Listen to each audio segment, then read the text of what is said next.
neste módulo, nesse terceiro módulo, iremos falar um pouco sobre a OASP.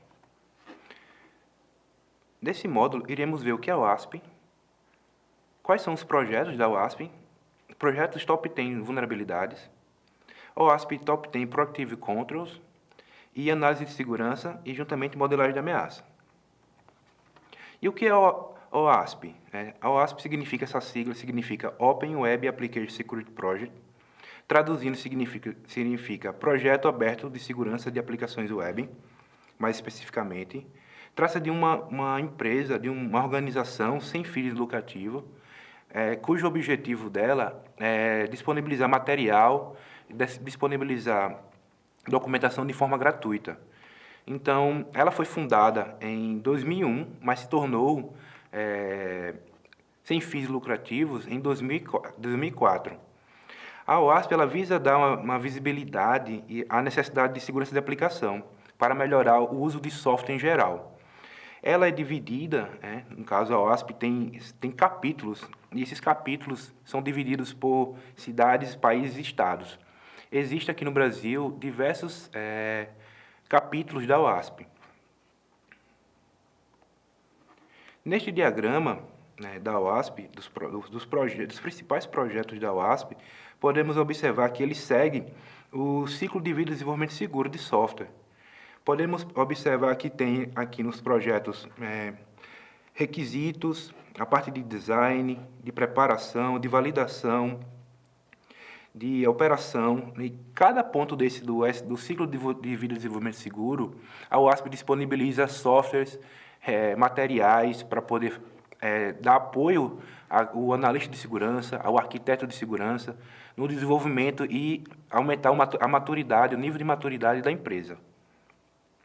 E com isso, quem deve iniciar o projeto da OASP?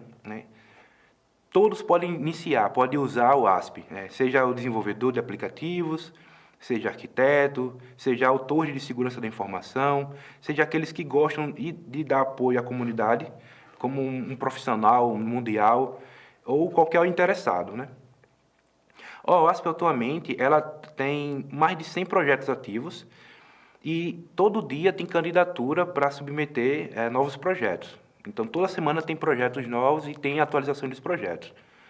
Os projetos, eles vieram com a ajuda de membros, Esses membros ativos, eles podem atualizar, qualquer pessoa pode ser membro, pode atualizar os projetos, e esses projetos vêm crescendo a cada dia. Como eu falei, a OASP, como ela é sem fins lucrativos, tem projetos que você pode contribuir, seja na tradução, seja na criação de novas features para dentro desse projeto, seja a criação de novos requisitos. Eu vou falar um pouco a mais no próximo capítulo. Projetos da OASP. Neste capítulo, iremos ver alguns projetos que são disponibilizados gratuitamente para todos os envolvidos na comunidade da OASP, seja desenvolvedor, arquitetos, analista de segurança, entre outros. Como vocês podem ver, existem diversos projetos. Eu coloquei aqui alguns, onde a gente pode observar que existe o OASP-ZAP, o ASVS, o CSVS e o Top 10. E o que é o OASP-ZAP? O OASP-ZAP é uma ferramenta gratuita de código aberto, que ela faz teste de invasão. O OASP-ZAP foi projetado especificamente para testar aplicações web. E ele é flexível e extensível. Ele é conhecido como o proxy man in the middle. Ele fica entre o navegador do testador e a aplicação web, para que ele possa interceptar e inspecionar as mensagens enviadas entre o navegador e a aplicação web.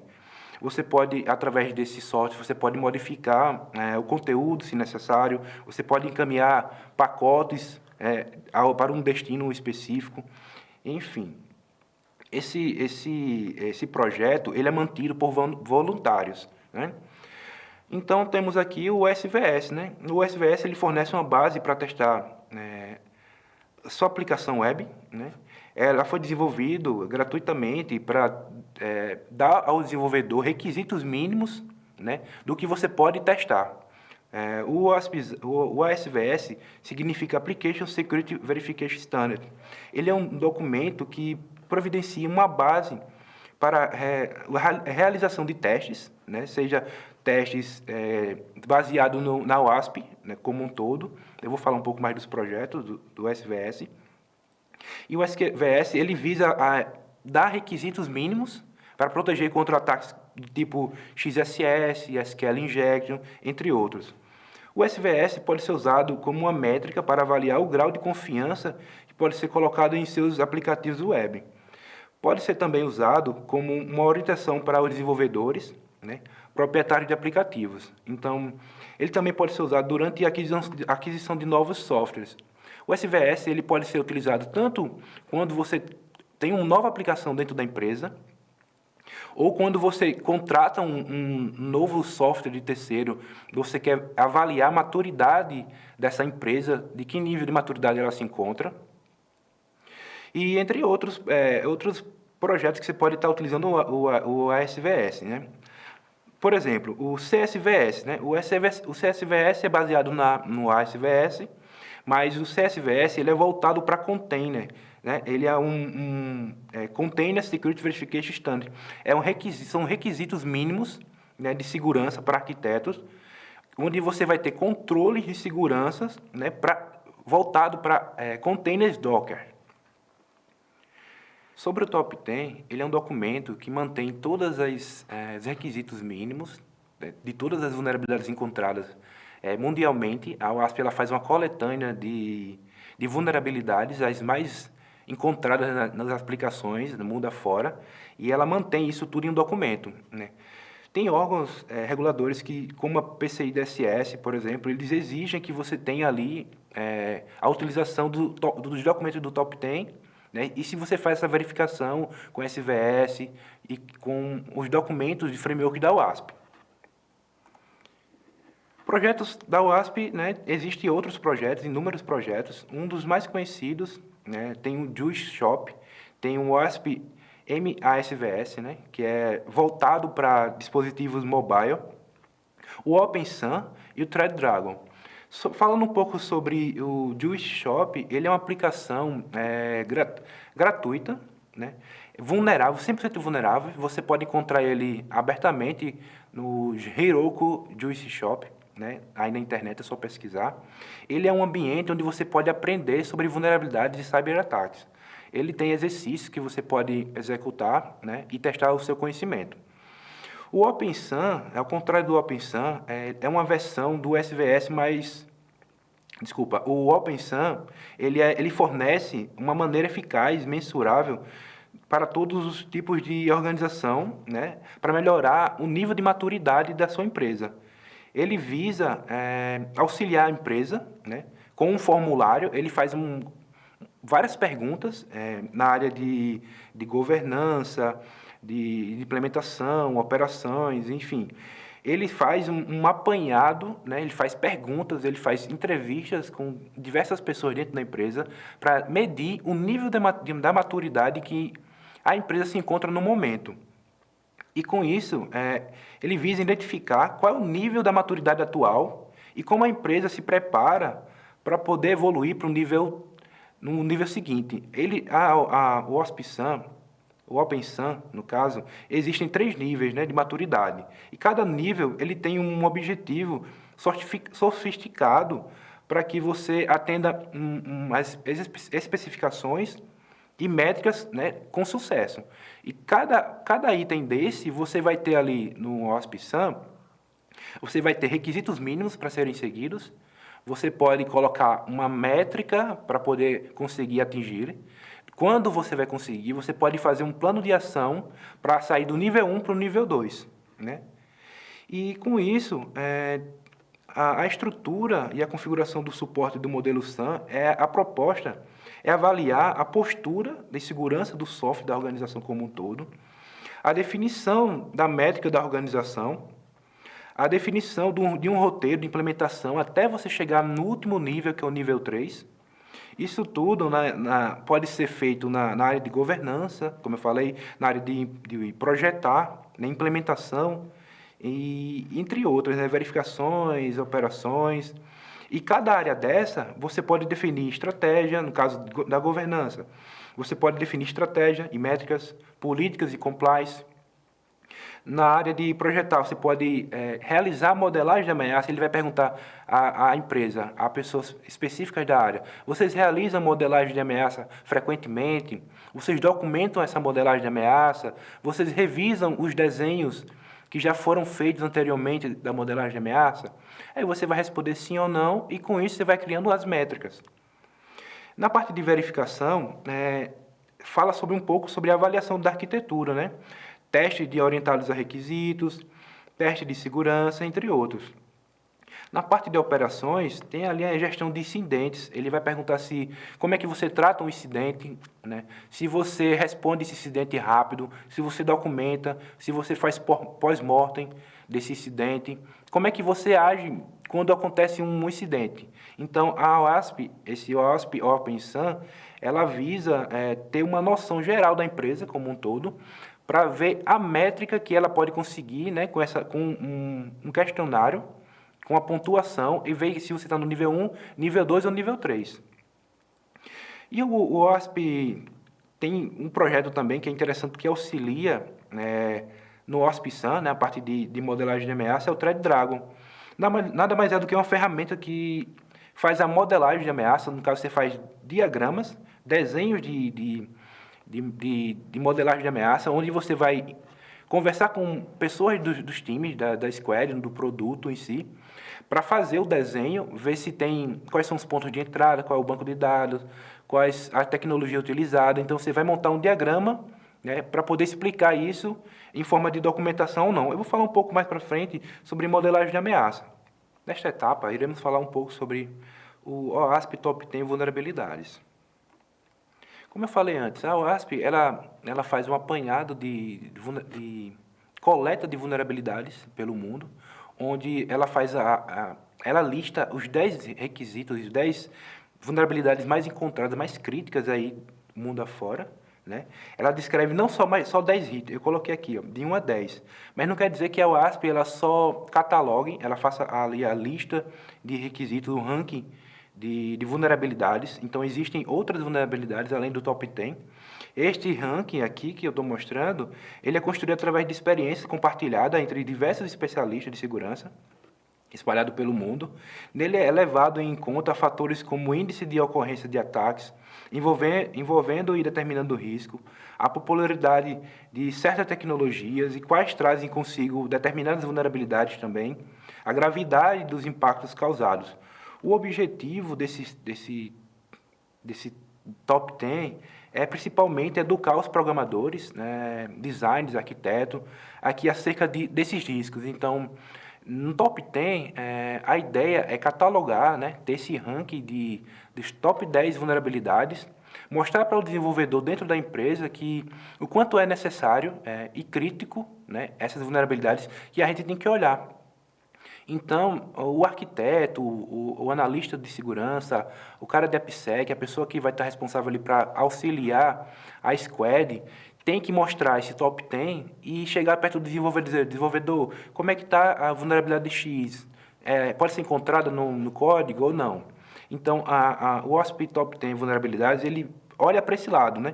Das vulnerabilidades encontradas no seu produto e como você vai tratar essas vulnerabilidades. Aqui nesse slide, né, a OASP, ela vem a cada, se eu não me engano, 4 anos, ela atualiza o top 10 vulnerabilidades. Em 2017, tinha uma lista onde alguns itens, algumas técnicas desceram, outras subiram, outras ficaram mais críticas.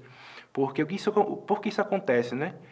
Com o estudo, com o acompanhamento, com treinamentos que os arquitetos, desenvolvedores vêm recebendo e aplicando dentro da empresa, no caso, vem mitigando essas vulnerabilidades. Por exemplo, o Injection, né? Era o primeiro da lista de 2017 e ele baixou para o terceiro. Então, com isso, os desenvolvedores começaram a olhar, né, o quão era perigoso, né, tão perigoso o Injection, e começaram a se proteger mais. Então, tivemos uma atualização aí em 2021 para de 2021, no caso, 2017 para 2021, uma outra questão que aconteceu anteriormente, que é muito importante a relação das atualizações dessa lista, é se falamos do top 10 risco também, que é de aplicações mais críticas, né? É inevitável para que isso aconteça e faça sentido. Esse ranking daqui precisa ser atualizado em tempos. De fato, ele acontece, né? A OASP sempre está preocupada em atualizar essas top 10 vulnerabilidades. Como eu comentei, essa atualização pode acontecer de 3 a 4 anos, né? Aí a OASP ela divulga. Então, temos aqui o primeiro A1, que é o Broken Access Control, controle de acesso quebrado. Ele se moveu ali para cima, ele saiu se não me engano, da quinta posição para a primeira. Então, o que acontece? Ele moveu para cima ali, e 94% dos aplicativos foram testados de alguma forma, o controle de acesso ele foi quebrado, né? Então, apareceu 34 CWEs, foram mapeados para acesso quebrado de controle. E aí, o que aconteceu? Isso foi subindo. Então, aconteceu essa movimentação dentro do OASP Top 10. Aí tem também ali no A2 falha de criptografia, que sobe para a segunda posição, saiu da posição anterior, subiu para a segunda. Ele tem um foco ali renovado, né, em relação à criptografia. Levou a exposição maior sobre a questão de criptografia. O pessoal se preocupou menos com algumas coisas sobre a parte de criptografia, então o desenvolvedor, o arquiteto tem que acompanhar de perto, fazer validações de segurança na parte de criptografia, se está seguro ou não antes de ir para a produção. O Injector, como eu comentei, ele baixou, ele desliza para a terceira posição, com 94% dos aplicativos foram testados, né? Para uma forma de injeção, e apareceram ali 33 CVWS mapeados para essa categoria. O novo ali que apareceu foi o design seguro, né? O A4.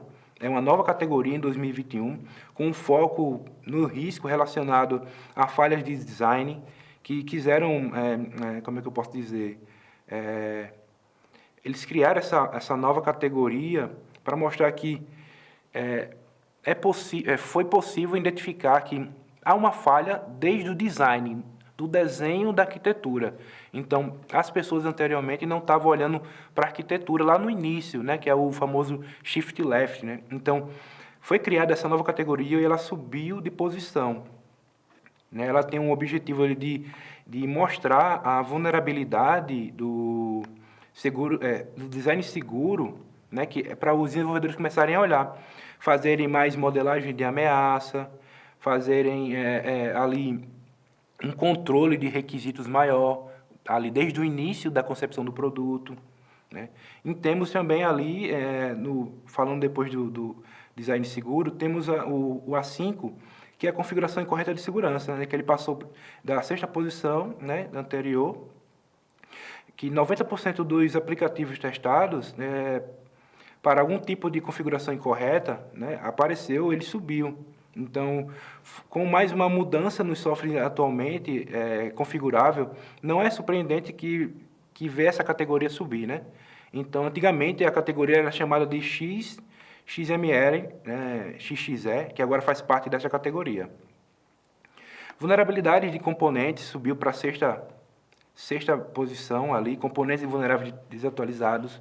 Hoje, dentro da estrutura de SDLC, existem as verificações de componentes de terceiros, componentes vulneráveis de terceiro. Então, existem inúmeras ferramentas que podem estar auxiliando o desenvolvedor, estar auxiliando o arquiteto, o analista de segurança, para acompanhar ali se um componente, se uma biblioteca está vulnerável.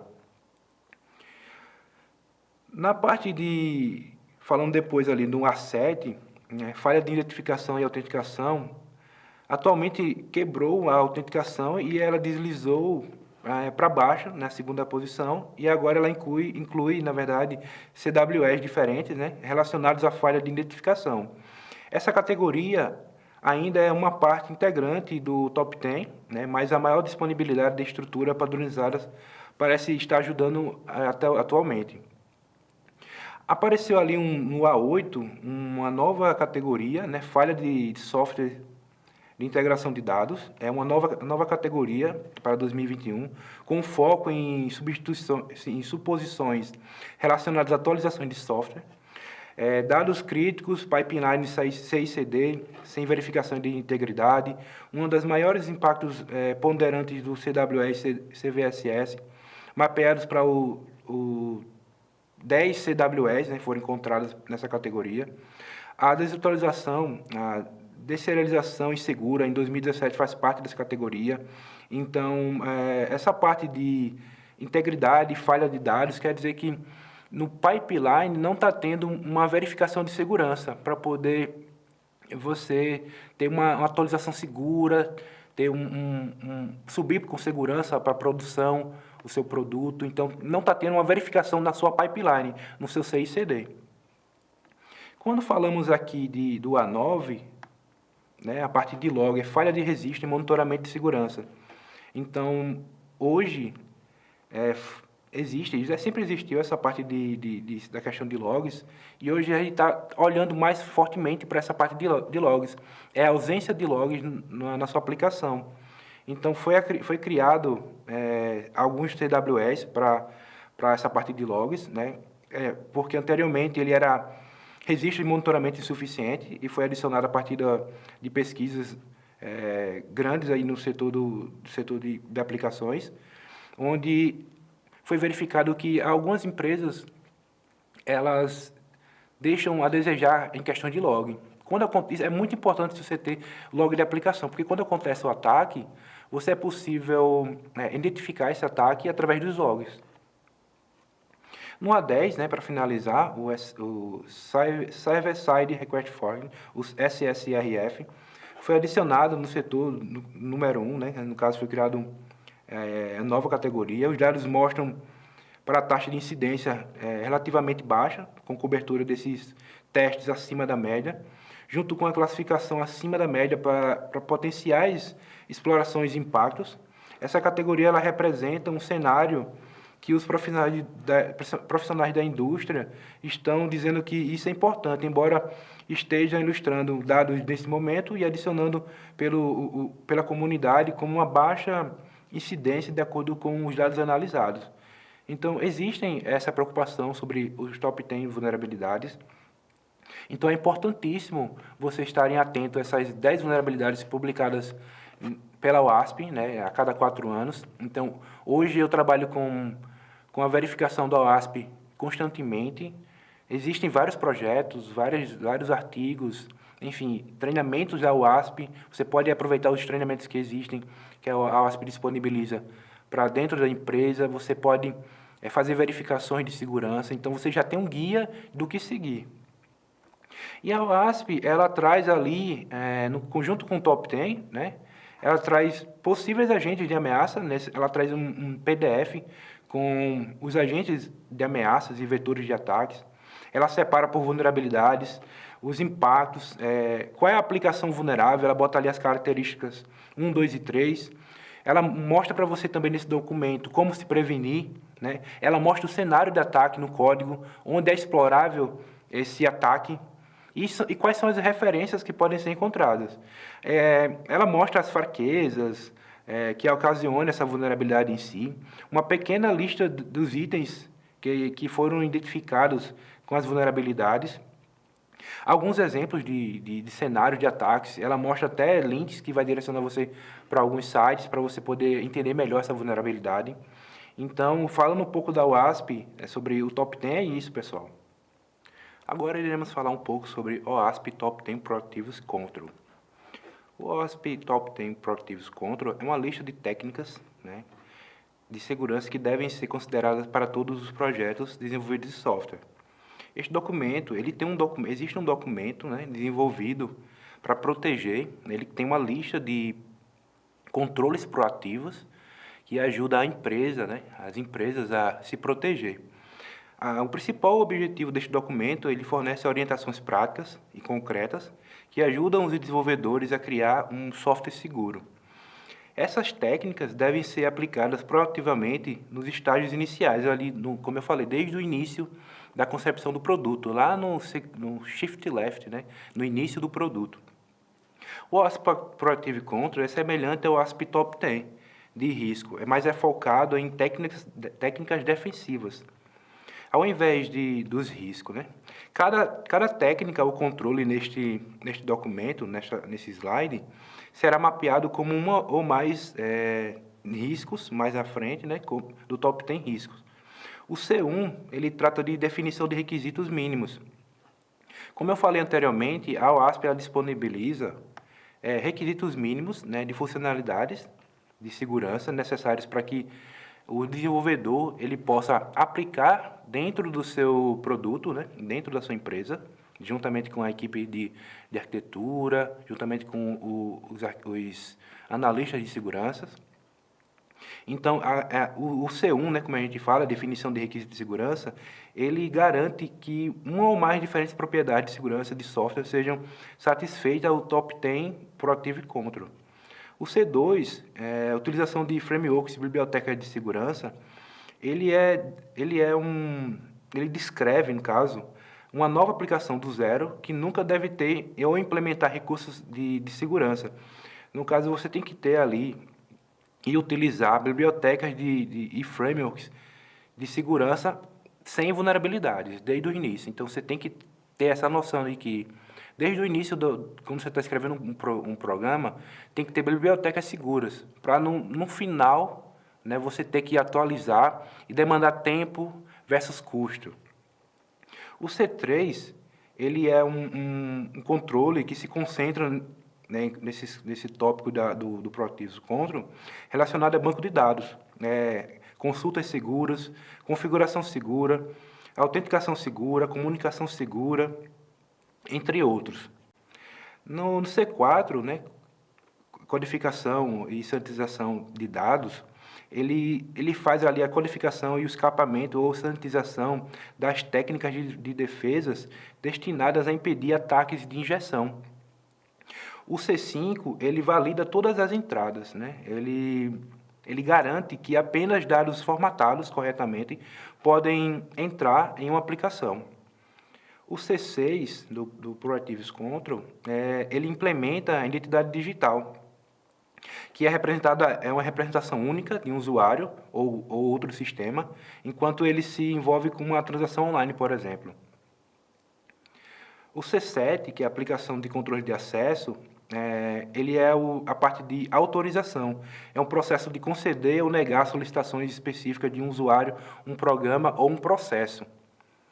O C8, a gente fala ali de projetar dados de todo lugar, né? No caso, em todos os lugares significa em trânsito, seja ele em trânsito ou em repouso.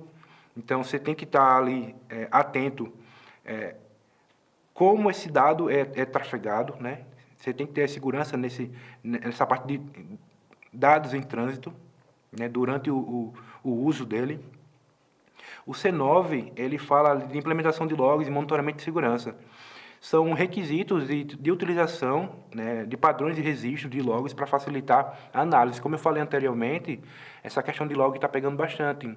Às vezes, as empresas elas não querem investir em log porque tem custo, mas devem ter, né, é importantíssimo ter essa questão de log, porque quando tiver um ataque, você vai poder rastrear de onde veio. Quando falamos do C10, em tratamento de todos os erros e exceções, é a parte de gerenciar exceções de forma centralizada, que são os famosos filtros. Agora vamos falar um pouco sobre análise de segurança. Existem algumas análises de segurança que vocês podem estar implementando dentro da empresa, né? Dentro da estrutura da empresa. Existem o SAST, o DAST e o SCA, né? São os testes primordiais e básicos, né, para poder ter dentro da empresa. Quando falamos em DAST, né, significa Dynamic Application Security Testing, é um teste de segurança de aplicação dinâmico, também conhecido como teste black box ou teste de caixa preta. Algumas ferramentas conhecidas fazem esse tipo de teste, Aí na internet a OASP disponibiliza alguns, ali como o OASP Zap, existe o Burp Suite, também muito utilizado. Existem algumas vantagens quando utilizamos o Dast, né? O Dast, ele encontra problemas em tempo de execução que não podem ser identificados para análise, que podem ser identificados pela análise de estática. No caso, o Dast, como ele é um teste de black box, ele pode ser feito depois que o produto está ali no ar. Então, ele pode encontrar possíveis vulnerabilidades. Ele identifica rapidamente problemas de autenticação e configuração de servidores. Ele lista para você as principais falhas visíveis apenas quando um usuário, de fato, efetua o login. Podemos dizer que o Dast, ele é uma metodologia de teste na qual o aplicativo ele faz a execução por fora da empresa, né? O Dast ele pode ser implementado dentro da esteira, assim como o SAST e o SCA. Quando falamos do SCA, significa Static Application Security Testing, é um teste estático de segurança. Tem esse teste o SAST, ele tem uma ideia de ajudar a encontrar problemas, assim como o do Dast, mas antes que suba para a produção. Então, também ele é muito conhecido na parte de revisão de código, na auditoria de código. Em testes, ele é considerado um white box, né, caixa branca, no caso, ele está dentro da empresa, o SAST, ele está dentro da empresa. Existem inúmeras ferramentas que auxiliam, né, na execução do SAST. Existe ali o Checkmarks, que é um programa pago. Existe o Husky CI também, que é um programa desenvolvido pela Globo. E quais são as vantagens do SAST, né? Ajuda a encontrar problemas mais cedo, como eu comentei, ali no início do desenvolvimento. Garante a conformidade com as diretrizes e padrões de configurações que a empresa impõe, né, nos requisitos de segurança do código. Ele olha diretamente para o código e fornece informações detalhadas à equipe de AppSec ou desenvolvedor para que ele corrija antes que vá para a produção. Então, geralmente, quem utiliza essas ferramentas são os arquitetos, são os analistas de segurança, time de Blue Team. Eles fazem esse teste previamente para ver se, quando for para a produção, não suba com alguma vulnerabilidade. Mas no futuro, a ideia é que, com treinamento de processos de Security Champion, de pessoas com nível de segurança dentro da squad, esses testes sejam realizados lá no início do desenvolvimento, com o Shift Left. Só que isso é um processo que ainda está acontecendo aí mais para frente, para o futuro.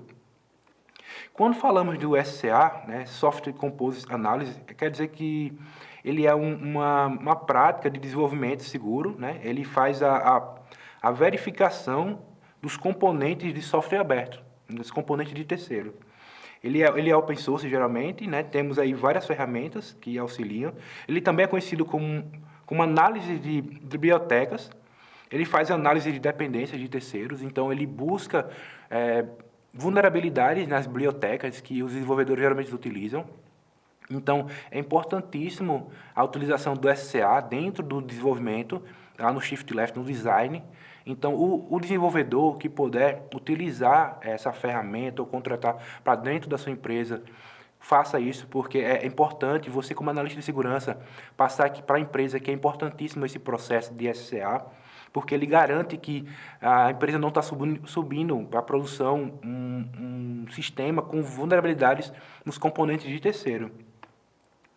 E o SCA, ele é a ferramenta que trabalha da seguinte forma, né? Ele faz varreduras automatizadas. O SCA ele pode estar tanto por fora da empresa, né, fazendo varredura nos códigos, ou ele pode estar implementado ali dentro da sua pipeline, de forma automatizada, né, para verificar o código da aplicação, verificar containers, verificar registro e identificar todos os componentes de código aberto. Pode também, o SCA, ele pode orientar os desenvolvedores como remediar com as vulnerabilidades encontradas. Ele vai dar uma lista de vulnerabilidades, vai dizer como resolve, como corrige, e aí cabe o desenvolvedor ou a empresa querer desenvolver uma solução rápida ou querer atualizar esse componente. Geralmente, dependendo da aplicação, tem componentes de terceiros e legados que levam um certo tempo, né? Aí, não vou atualizar agora, porque isso aqui é um sistema legado, vai demorar muito tempo, vai demandar muito desenvolvimento, então vai muito da empresa. O SL também possibilita a implantação de relatórios de alto nível para profissionais de segurança. Ele, além de identificar, ele gera relatórios de vulnerabilidades que podem ser utilizados para apresentação para a diretoria. No final das contas, utilizando esses três principais modelos de teste de segurança, fica muito fácil para uma organização detectar os problemas e remediá-los antes que ele vá para a produção. Então, existem diversos sistemas gratuitos que podem auxiliar. A WASP, como eu comentei, ela disponibiliza diversos sistemas nesse sentido de você poder implementar. Então, você tem que ter uma pessoa de segurança para estar apoiando nessa implantação, no acompanhamento, diariamente ali junto com as squads. Agora iremos falar um pouco sobre modelagem de ameaças. Modelagem de ameaças ela é uma abordagem estruturada que serve para identificar e mensurar o risco associado ao software. Ela permite que o design seja endereçado corretamente, minimizando os riscos. Ela define os requisitos mínimos e recursos de segurança e ela ajuda a revisar os testes e revisões de código. Quando você tem um novo produto, e está criando, antes de ir para a produção, você tem que realizar a modelagem de ameaça, seguindo o ciclo de vida de desenvolvimento seguro. Quando você faz a modelagem de ameaça, você está minimamente dizendo que aquele produto está subindo para a produção sem algum risco. Então, a modelagem de ameaça ela visa a identificar e mensurar possíveis riscos que possam aparecer na sua aplicação. Na modelagem de ameaça, né, podemos observar possíveis agentes de ameaça, né, onde desses agentes eles podem encontrar diversos vetores de ataques, né, ou fraquezas de ataques, né, porque é mais fácil você atacar do que defender. Então, pensando como um atacante, nós temos ali um vetor de ataque, né, o Black Hat, o hacker, como a gente comentou nas aulas anteriores, ele pode identificar várias vulnerabilidades, né, e com isso, em cada vulnerabilidade dessa, pode ser elencada várias fraquezas. E dentro dessas fraquezas, ele tem que identificar qual o controle que ele pode utilizar para poder atacar aquela aplicação. Do lado da defesa, nós temos que ter controles específicos para aquela fraqueza que foi encontrada. Então, é muito importante a gente fazer modelagem de ameaça para entender, né, qual é a nossa fraqueza, que tipo de atacante está tentando atacar a nossa empresa e qual tipo de controle a gente pode aplicar, seja ele uma função, né, seja ele uma correção ou, de repente, colocar um AF na frente, fazer a proteção de diversas formas, dá para fazer. Então, a gente consegue ter uma ideia através de um diagrama. Porque quando a gente começa a desenhar, a gente começa a ter uma visão mais ampla dos pontos de entradas e as fraquezas que a gente pode encontrar. E com isso a gente pode implementar vários controles, né? A gente vai dizer para o desenvolvedor, a gente encontrou as seguintes possibilidades de ataque, né? Tem esse ataque, esse. Então, através desse ataque, a gente consegue explorar as seguintes fraquezas, essa e aquela. E o que a gente pode implementar, né? Qual controle a gente pode implementar, controle de segurança que a gente pode implementar para mitigar essas fraquezas, né? Esses ataques, possíveis ataques. A gente pode implementar isso e isso. Então, com a modelagem, a gente vai ter uma visão maior, né, de que controle a gente vai poder implementar para mitigar possíveis ataques. E esses ataques, dependendo da ausência desse controle, ele pode ter um impacto técnico ou impacto no negócio. Então, é importantíssima a realização da modelagem de ameaças. Como vocês podem ver nesse slide, esse é um diagrama básico de uma modelagem de ameaça feita com o Threat Dragon, onde ele documenta a arquitetura, né, os pontos de entrada, ele identifica ali o que a aplicação faz, ele cria, no caso o arquiteto, ele cria esse desenho, pode ser um arquiteto, pode ser um desenvolvedor treinado com segurança, no caso os desenvolvedores que tomam essa parte, né, de segurança, eles são chamados de Security Champion. ou pode ser uma pessoa, uma empresa terceirizada que faça esse papel de Security Champion, que é a pessoa que está lidando diretamente com o desenvolvedor e com a equipe de segurança. A modelagem de ameaça, ela identifica ali as tecnologias, como eu comentei, né, as possíveis tecnologias que existem. A gente faz um catálogo de todas as tecnologias, coloca isso num diagrama e faz a mitigação, né? Diz, desenvolvedor, nós temos que implementar esses controles diante do diagrama que a gente montou. E com isso, pessoal, a gente finaliza nosso terceiro módulo.